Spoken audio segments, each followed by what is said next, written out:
안녕하세요. 송하이 박사입니다. 저와 함께 그 알파벳 상형에 대해서 공부해 보려고 합니다. 오늘은 짜디에 대해서 공부하려고 합니다. 이 히브리어는 상형 문자이기 때문에 그 속에 하나님의 의도가 숨어 있다는 것을 알 수가 있습니다. 자, 우리가 공부할 것은 짜디입니다. 짜디를 쓸 때요, 이렇게 내려 긋고 옆으로 이렇게 쓰는 겁니다. 그래서 이게 짜디고 낚싯바늘이라고 하는 상형에서 온 글자입니다. 짜디의 개념과 또 짜디에는 숫자 체계가 있습니다. 또 짜디의 파생 의미, 또 짜디의 상형적 의미에 대해서 공부해 보겠습니다. 짜디 낚싯바늘은 낚싯바늘처럼 생겼잖아요. 이렇게 미늘이라고 생각하시면 됩니다. 낚시에 미늘이 없다면 고기를 잡을 수가 없겠죠. 그래서 짜디는 물고기를 잡는 낚싯바늘이다 라고 생각하시면 됩니다. 뜻은 진리를 수행하는 요소를 선택한다. 진리를 낚는다 라고 생각할 수가 있겠죠. 우리가 복음을 가지고 진리를 낚게 되는 겁니다. 그래서 저와 여러분들이 복음을 가지고 있을 때 영혼들을 낚을 수가 있는 겁니다. 자, 예수님이 베드로에게 무엇이라고 말씀합니까? 네가 이제는 사람 낚는 어부가 될 것이다. 자, 우리도 사람 낚는 어부가 되려면 무엇이 있어야 됩니까? 복음이 있어야 됩니다. 그래서 이 짜디는 바로 복음을 가지고 영혼을 낚는 낚싯바늘로 생각할 수가 있습니다. 또 비유적으로 선택이나 어떤 것을 취한다는데 사용하는 것이죠. 어떤 것을 내 것으로 취하게 되는 겁니다. 계명한 것들을 낚아 올리는 책임에 관한 뜻을 가지고 있습니다. 우리는 복음으로 깨우쳐야 됩니다. 원죄에 죽었던 영혼들을 다시 깨어나게 하는 것은 복음밖에 없습니다. 복음이라고 하는 단어를 바사르라고 말씀하고 있습니다. 이 바사르는 동사입니다. 그래서 기쁜 소식을 전하다라는 뜻을 가지고 있습니다. 이 단어를 명사로 보면 똑같은 바사르입니다. 근데 모음이 달라졌습니다. 이 바사르는 육체라는 뜻입니다. 이 복음을 가만히 생각해 보면 예수님의 육체가 찢어지고 기쁜 소식이 나왔다라는 겁니다. 그게 바로 복음입니다. 우리는 예수 그리스도의 그 육체를 통해서 십자가에 달리신 그 고난을 통해서 기쁜 소식인 복음을 접하게 됐습니다. 우리는 이 복음을 가지고 세상에 있는 영혼들을 낚아야 되는 겁니다. 짜디의 숫자 값은 90입니다. 짜디를 90으로 히브리인들은 사용하고 있다는 것을 알 수 있습니다. 자, 짜디의 파생된 의미를 한번 생각해 보겠습니다. 짜디는 갈고리처럼 생겼죠. 그래서 갈고리라고 하는 의미를 가지고 있습니다. 갈고리는 목표에 갈고리를 던진다. 그래서 우리가 성막에 보면 갈고리가 있죠. 성막의 천을 하나로 묶어서 광에 바람이 몰아쳐도 떨어지지 않도록 하는 역할을 했습니다. 또 표적이라는 의미를 가지고 있죠. 이 표적은 진리를 수행하도록 삶의 요소를 선택하는 역할인데 영혼을 하나 표적으로 삼았다면 계속해서 복음을 그에게 전파해야 될 것을 말씀하고 있습니다. 또 짜디에는 사냥이라는 의미가 있습니다. 사냥하다라는 단어가 있는데요. 추두라는 단어입니다. 추두도 짜디로 시작하고 있습니다. 그래서 이 짜디에는 사냥하다라는 의미도 함께 포함되어 있다라는 겁니다. 또 체포, 책임, 낚싯바늘과 같이 낚아 올린다라는 것. 그러면 마지막 종말의 날에는요, 낚싯바늘로 영혼을 한 명 한 명 구원하는 역사가 일어나는 겁니다.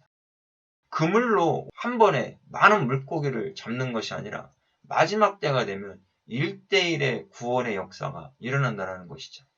그러면 우리가 이 복음, 예수 그리스도의 십자가의 복음을 세상에 던져서 거기서 물고기를 한 마리 한 마리씩 낚아야 된다는 것을 의미해주고 있습니다.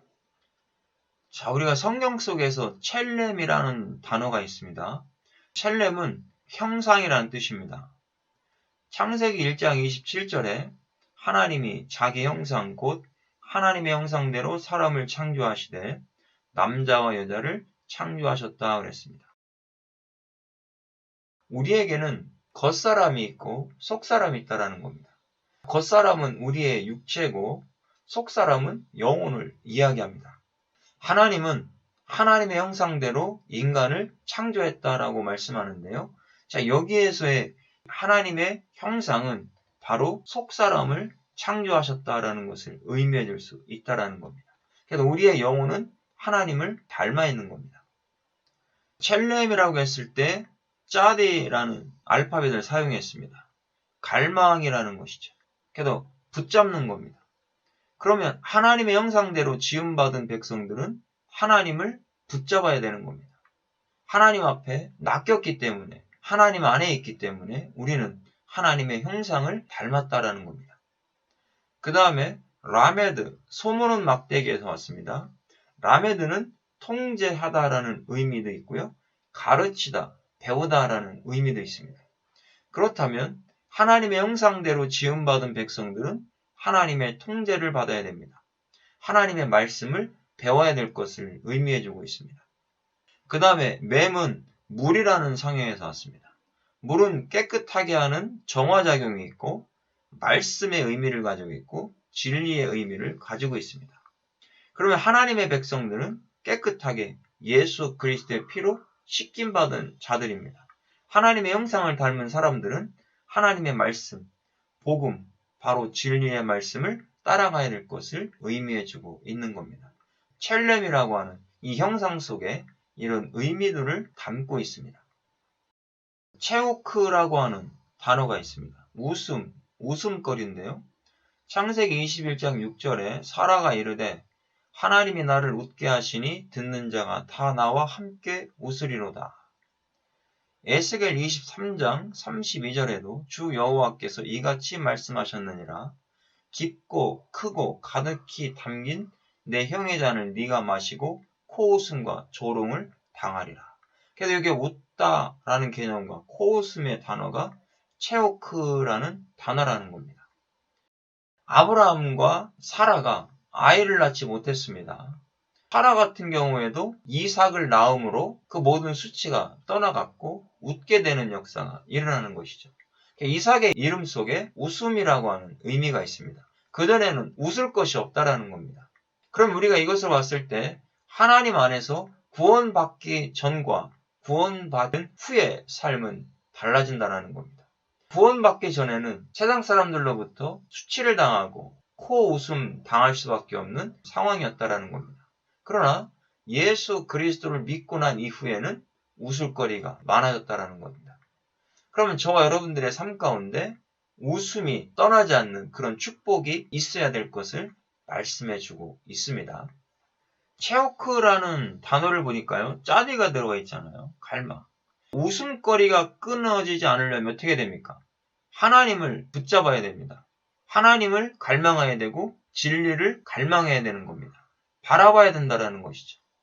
그래서 천국을 소유해야 된다는 것을 의미해주고 있습니다. 우리가 세상을 바라보면 비웃음거리가 되고 고통만 있습니다. 그러나 하나님을 갈망하고 천국을 소망하니까 웃음거리가 끊어지지 않는다는 겁니다. 그 다음에 헤이트는 생명입니다. 그래서 울타리, 벽이라는 상형에서 왔습니다. 웃음이 있으려면 어디 안에 있어야 됩니까? 예수님의 울타리 안에서 생명을 얻어야 됩니다.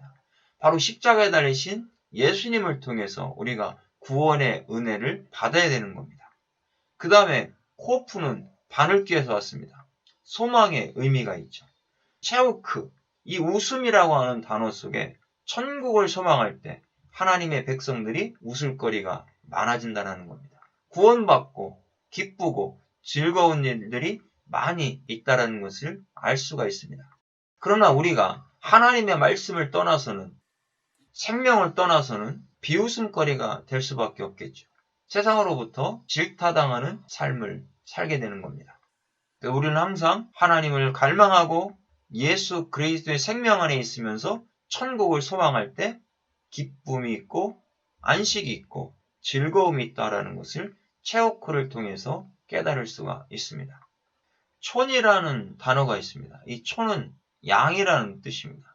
그래서 이 촌은 성도를 나타낼 때 사용하는 단어입니다. 어린 양 대신은 예수님을 나타낼 때는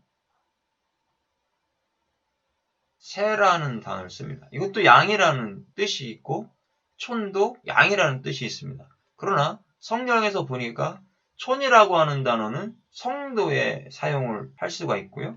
새라는 단어는 예수님에게 사용을 할 수가 있습니다.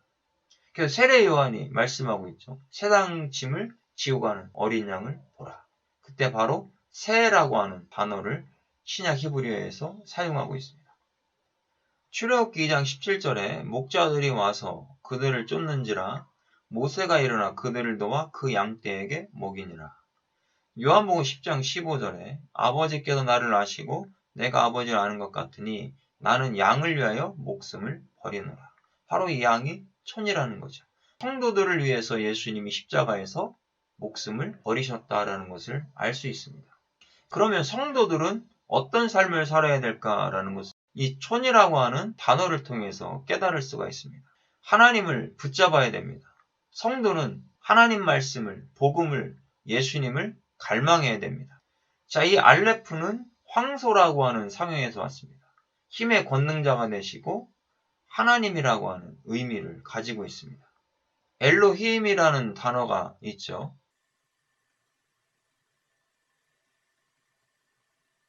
자, 이 단어가 하나님이라고 하는 단어죠. 여기에 알레프로 시작을 하고 있습니다. 이 알레프는 하나님을 상징해주고 있고 힘의 권능자를 상징해주고 있습니다. 자, 이 눈은 물고기라고 하는 상형에서 왔습니다. 구원과 탈출을 의미합니다. 그러면 구원받은 성도들, 바로 이 양들은 어떻게 해야 됩니까? 구원받았으니 힘의 권능자 되시는 하나님과 하나가 되고 항상 복음을 갈망하는 백성이 되어야 될 것을 말씀해주고 있습니다. 자, 우리가 단어를 통해서 상형적 의미를 한번 해석해 보겠습니다. 성경 속에 많은 단어들이 나오잖아요. 그때 짜디를 가지고 나오는 단어들을 한번 보겠습니다. 시온이라고 하는 단어가 있습니다. 시온은 시온 산할 때 그 시온입니다. 보호받는 양지 바른 이런 의미를 가지고 있죠. 그럼 시온산에선 하나님의 14만 4천 명은 구원받은 백성들이고 그들은 하나님의 보호를 받는 사람들이며 아주 양지 바른 햇빛이 있는 곳에 있는 자들이다라는 것을 우리가 생각할 수 있습니다. 그럼 이런 사람들, 시온산에 서 있는 이런 사람들은 어떤 사람들입니까? 하나님의 말씀이 있는 곳이죠. 시온은 하나님의 말씀이 있는 곳이고 이곳에 구원받은 백성들이 낚싯바늘처럼 엮여져 있는 곳이다 라는 것을 알 수가 있고요. 또 이 요드는 손이라고 하는 상형에서 왔죠. 자, 이 손은 무엇을 의미하겠습니까? 사역이죠.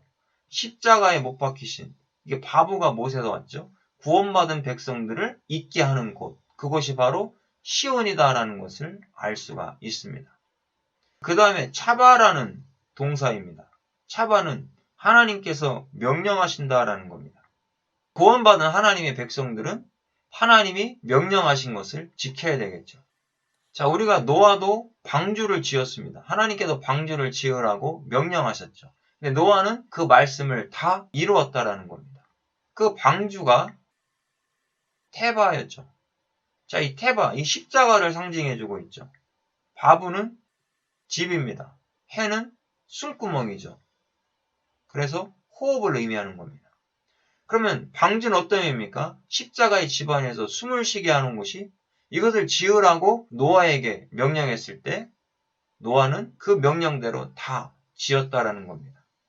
바로 이 짜디 명령하셨습니다. 왜요? 하나님께서 낚싯바늘로 너를 건지겠다라고 명령하신 겁니다. 십자가의 예수 그리스도와 연합이 될 수 있도록 명령하신 거죠. 왜 명령하셨습니까? 하나님의 호흡 안에 들어오라고요. 그래서 하나님의 호흡 안에 들어와서 숨을 쉴 수 있게 하시려고 원죄 가운데 죽어있는 자들에게 명령하셨습니다. 예수 그리스도를 믿으면 너희들이 구원받는다. 그럼 노아에게 방주를 지으면 네가 숨을 쉴 수가 있다. 이렇게 명령하신 겁니다. 그런데 나머지 모든 인간들은 명령을 듣지 않았기 때문에 숨을 쉴 수가 없었죠. 홍수로 인하여 다 숨이 막혀 죽었다라는 겁니다. 그러나 노아의 8가족은 숨을 쉬는 복을 받게 되는 겁니다. 그 다음에 차바. 차바는 전쟁. 만군의 여호와, 그게 바로 차바입니다. 만군, 전능하신 하나님. 그 만군의 하나님, 군대의 하나님, 이것을 의미해주고 있죠. 바로 군대의 하나님께서 왜 역사하십니까? 구원받은 백성들을 건지시겠다라는 것이죠. 낚싯바늘. 낚시로 건지시고 하나님의 집 안에 넣어서 하나님이 누구인가를, 힘의 전능자를 가르치기 위해서 그 만군의 하나님이 역사하신다라는 의미를 깨닫게 되는 겁니다. 쭈루 반석이 있습니다. 이 쭈루 반석은 호렙산의 반석이었죠. 그 호렙산의 반석은 떼리라고 했습니다. 자, 이것은 고난받으실 예수님을 상징해주고 있는 반석입니다. 그런데 민수기에 나와 있는 가데스의 반석은 떼리지 말라라고 했습니다. 그 반석은 고난받으실 반석이 아니라 영광받으실 반석을 의미해주는 겁니다. 그 반석이 셀라 반석입니다. 자, 이 셀라 반석은 때리면 안 되는 겁니다. 영광받으실 반석이기 때문에. 그래서 이 반석은 고반석, 높이 솟아오른 반석을 의미해주는 거고요. 쭈르 반석은 지반석이라고 해서 밟히는 반석입니다. 발에 밟히는 반석을 이야기해주는 겁니다. 그러면 이 반석이 예수 그리스도를 상징해주고 있다면 구원받은 하나님의 백성들은 낚싯바늘에 걸려서 십자가에 못 박히신 예수님과 연합을 하고, 그 다음에 레이시, 새롭게 탄생이 되게 하는 반석. 이 반석이 바로 예수 그리스도를 상징해주고 있는 반석이다라는 것을 우리가 알 수가 있습니다. 자, 그 다음에 차르라는 단어가 있습니다. 이 차르는 좁은 문입니다. 예수님은 넓은 문으로 들어가지 말고 좁은 문으로 들어가라고 했습니다. 좁은 문은 찾는 사람이 적습니다. 왜 그렇습니까? 고통과 재난과 곤란이 있기 때문에, 환란이 있어요. 그러면 구원받은 하나님의 백성들은 이 좁은 문, 이 낚싯바늘과 같은 이 문을 통과할 수 있도록 하나님이 선택하신다라는 겁니다. 그리고 새롭게 만들어주시는 것이죠. 레이시, 거듭나게 하시는 겁니다.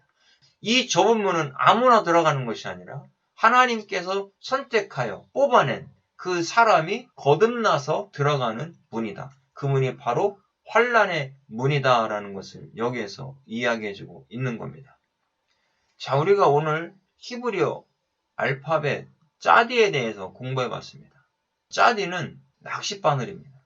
그래서 구원받은 하나님의 백성들이 복음을 갈망할 것을 의미해주고 있고, 천국을 소망해야 될 것이고, 하나님께서 1대1로 낚싯바늘로 나를 구원하셨다라는 것을 기억할 수 있기를 바랍니다. 수고하셨습니다.